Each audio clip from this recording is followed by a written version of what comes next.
राजनीति वर्तमान में यह शब्द सुनकर सबसे पहली तस्वीर गुस्से, निराशा और सवालों की बनती है। वो जमाना दूसरा था जब राजनीति में युवा अपना भविष्य टटोला करते थे। फिलहाल हर व्यक्ति चाहता है कि वो इन सब झमेलों से दूर रहे, क्योंकि राजनीति के संग ताकत जरूर आती है, लेकिन कई मौकों पर हाथ बांधने का काम भी यही राजनीति करती है। शायद यही वजह है खिलाड़ी और फिल्मी सितारे सियासी मुद्दों पर अपनी बात रखने से बचते हैं। यही वजह है कि सियासत को खेल के मैदान से दूर रखा जाता है। लेकिन भारतीय क्रिकेट ने एक ऐसा दौर भी देखा है जब राजनीतिक पार्टियों के अनुसार टूर प्रोग्राम बनाए और बिगाड़े जाते थे, जब पार्टी के कार्यकर्ता मैदान में घुसकर पिच बर्बाद कर देते थे, जब मैनेजमेंट सुविधा से ज्यादा सुरक्षा पे ध्यान दिया करता था। भारतीय क्रिकेट में जब भी इस तरह के दौर का जिक्र होता है तो शिवसेना की हिस्सेदारी सबसे अधिक नजर आती है। यहीं से यह सवाल उठता है कि क्या शिवसेना एक क्रिकेट विरोधी पार्टी है? तो चलिए दोस्तों, नारा टीवी की नई श्रृंखला क्रिकेट पहेली के पहले एपिसोड में हम भारतीय क्रिकेट के उस दौर से जुड़े कई अनसुलझे सवालों के जवाब तलाशेंगे। लेकिन उससे पहले आप सभी दर्शकों को बताना चाहेंगे कि क्रिकेट पहेली श्रृंखला आपके लिए ही शुरू की गई है, जिसमें हम आपके हर उस सवाल का जवाब खोजेंगे जो एक पहेली की तरह अनेक क्रिकेट प्रेमियों के दिमाग में घूमते रहते हैं।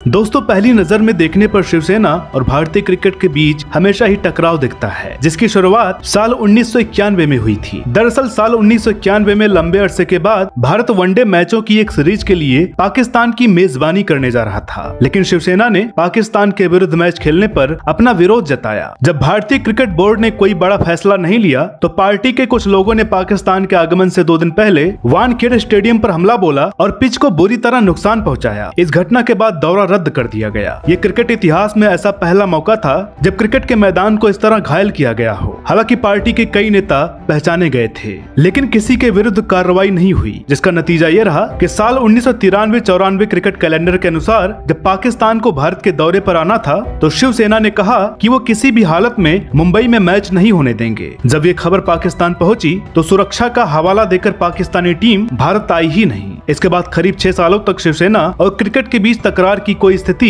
नहीं बनी। लेकिन उसके बाद 1999 में जो हुआ उसने शिवसेना को भारतीय क्रिकेट प्रेमियों की नजरों में विलेन बना दिया। साल 1999 में भी शिवसेना पाकिस्तान के भारत दौरे का विरोध कर रही थी। इस दौरान पहले तो शिवसेना ने फिरोजशाह कोटला की पिच को खोद दिया, फिर मुंबई में भारतीय क्रिकेट के हेडक्वार्टर पर हमला बोल दिया और वहां रखी ट्रॉफियों को भी नुकसान पहुंचाया। इन ट्रॉफियों में 1983 विश्व कप भी था, वो विश्व कप जो उस समय तक भारतीय क्रिकेट के आसमान का एकमात्र सितारा था। हालांकि उस समय केंद्र ने इस मामले को एक चुनौती के रूप में लिया और तत्कालीन प्रधानमंत्री अटल बिहारी वाजपेयी ने पाकिस्तानी टीम को बेहतर सुरक्षा दिए जाने का वायदा किया, जिसके बाद आखिरकार पाकिस्तानी टीम भारत दौरे के लिए आई। इस घटना के बाद अगले कई सालों तक पिच खोद देना और क्रिकेट बोर्ड के ऑफिसों के आगे धरना करना शिवसेना के लिए आम बात रही। लेकिन 1999 में हुई घटना ने एक बात साबित कर दी थी कि शिवसेना को भारतीय क्रिकेट से बिल्कुल भी लगाव नहीं है। दोस्तों, अभी तक जो घटनाएं हमने आपके सामने रखी वो सिक्के का एक पहलू है, जिसे देखने पर लगता है कि शिवसेना या यूं कहें कि बाल ठाकरे ने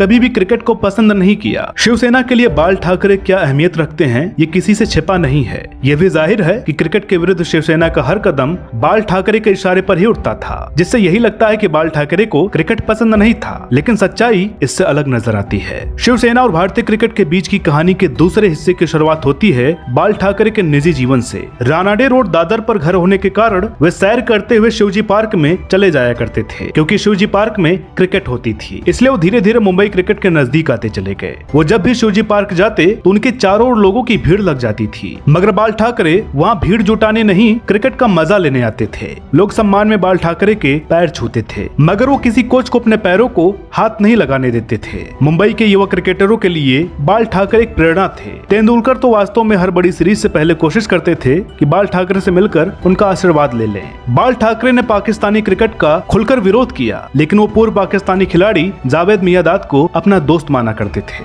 जब लगभग 15 साल बाद 2004 में भारत ने पाकिस्तान का दौरा किया और मुल्तान में सहवाग ने 13 शतक लगाया तो बाल ठाकरे ने उस शतक का खूब मजा लिया और शिवसेना के कार्यकर्ताओं ने जश्न भी मनाया। बाल ठाकरे मुंबई क्रिकेट में क्या स्थान रखते थे इसका अंदाजा इस बात से लगाया जा सकता है कि बाल ठाकरे के निधन के बाद 2013 में वानखेड़े स्टेडियम ने अपने प्रेस बॉक्स का नाम बाल ठाकरे के नाम पर ही रखा। दोस्तों, अब यहाँ यहाँ ये सवाल उठता है कि क्रिकेट से इतना लगाव रखने के बाद बाल ठाकरे की पार्टी क्रिकेट के विरोध में कुछ भी कर गुजरने को तैयार क्यों हो जाती थी। यही वो वजह है जिसने शिवसेना और भारतीय क्रिकेट के रिश्ते को एक पहेली बना रखा है। लेकिन इस पहेली का काफी हद तक वैभव पुरंदरे की किताब Bal Thackeray and the rise of Shiv Sena ने सुलझाया है। वैभव पुरंदरे ने किताब में शिवसेना के पाकिस्तान के विरुद्ध क्रिकेट के विरोध का बड़ा अच्छा विश्लेषण किया है। दरअसल शिवसेना ने कभी भारतीय क्रिकेट का विरोध नहीं किया, लेकिन भारत का पाकिस्तान के विरुद्ध खेलना कभी पसंद भी नहीं किया, जिसकी शुरुआत साल 1991 में हुई थी। उस समय कश्मीर का मसला एक जबरदस्त मुद्दा बना हुआ था। भारत में कई लोग पाकिस्तान विरोधी बयानबाजी कर रहे थे। बाल ठाकरे और शिवसेना इनमें शामिल नहीं होना चाहते थे, वे कुछ अलग करना चाहते थे।